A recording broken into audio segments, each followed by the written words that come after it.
Very frank and very open, Francis. I mean, it kicked off with a discussion by Ngwaka Ramatlodi, the Mineral Resources Minister, and a panel discussion on which I participated, where all the issues were really put on the table, and that was added to by what I thought was a very good and frank assessment of the state of the mining industry in relation to the global environment by Mark Cutafani, and how the industry needed to put itself on the right trajectory, given this country's extraordinary resource endowment, which, as Mark said, is $2.5 trillion, according to Citigroup.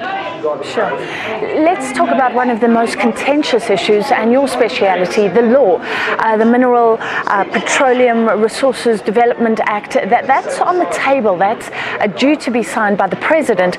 But the Minister today is saying that he has asked for that to be delayed. It could go back to Parliament. There will be open debate. It sounds like he's been very responsive to the industry because, of course, this is the law that talks about a 20% stake for government in new oil and gas ventures. Has he been responsive? Is that being welcomed on the ground? I think there are mixed feelings about that, because obviously the non-signature of the law, of the bill by the President, creates more delay, creates in itself uncertainty. But my own view, and I expressed this today on the panel, is that this is not a very good bill, and actually it should be redrafted completely. That's my perspective. That's not a view shared by the Chamber of Mines, who have urged the President to sign the bill. But I think that the indication from the Minister, and what I'm picking up from the Presidency, is that President Zuma has reservations and has been advised to have those reservations about the bill, and it's quite possible that the bill will be referred back to Parliament for reconsideration or be sent to the Constitutional Court. And I think either, whatever happens, particularly if it went back to Parliament, that could be an opportunity to fix the problems of regulatory uncertainty which have bedeviled this bill from the beginning. Issues in relation to the lack of time limits, the lack of open access to minerals, the whole issue around beneficiation and restrictions on the export of strategic minerals. I think all those things need to be fixed, and sending the bill back to Parliament would enable that to happen. I've spoken to several mining bosses who say that they don't like this bill. So is it interesting to you that the Chamber of Mines does? And a lot of people seem, and tell me if I'm correct here, to be holding off on investments because they want clarity on this bill in particular.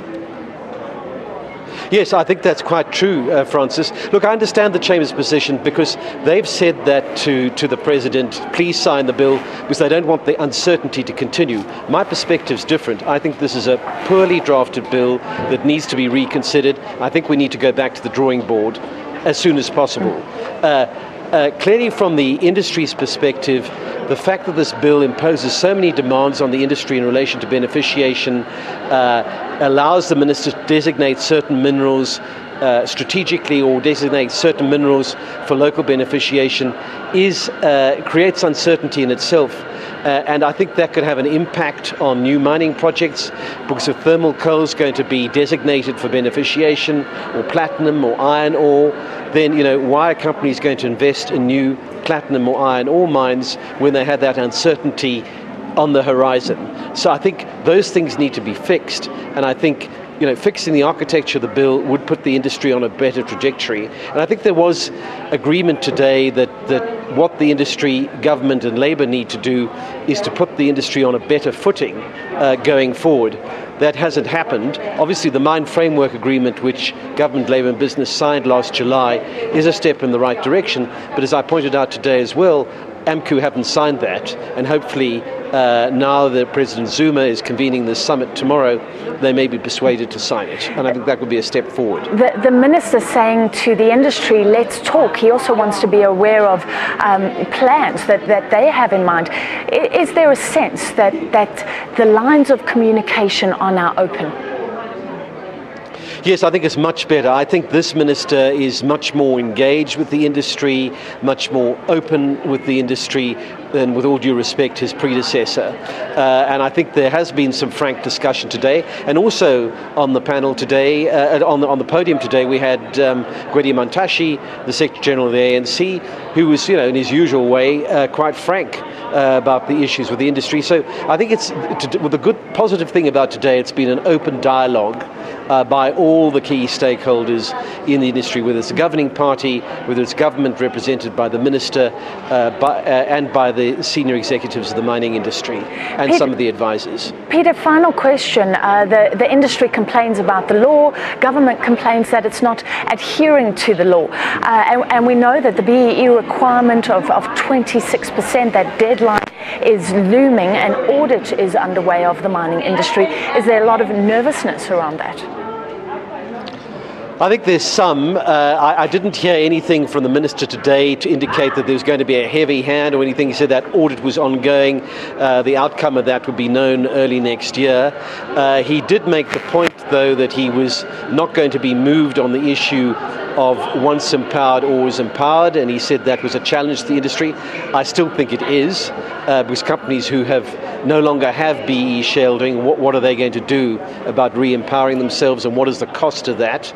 But I didn't have the sense today that there was some sort of dirigist approach, we're going to knock you over the head, or knock your hand, or whatever it is, with a ruler from the government. I didn't really have that sense.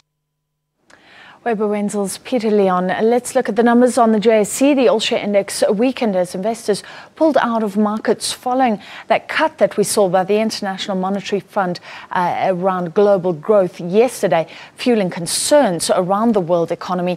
Here's a look at your main financials.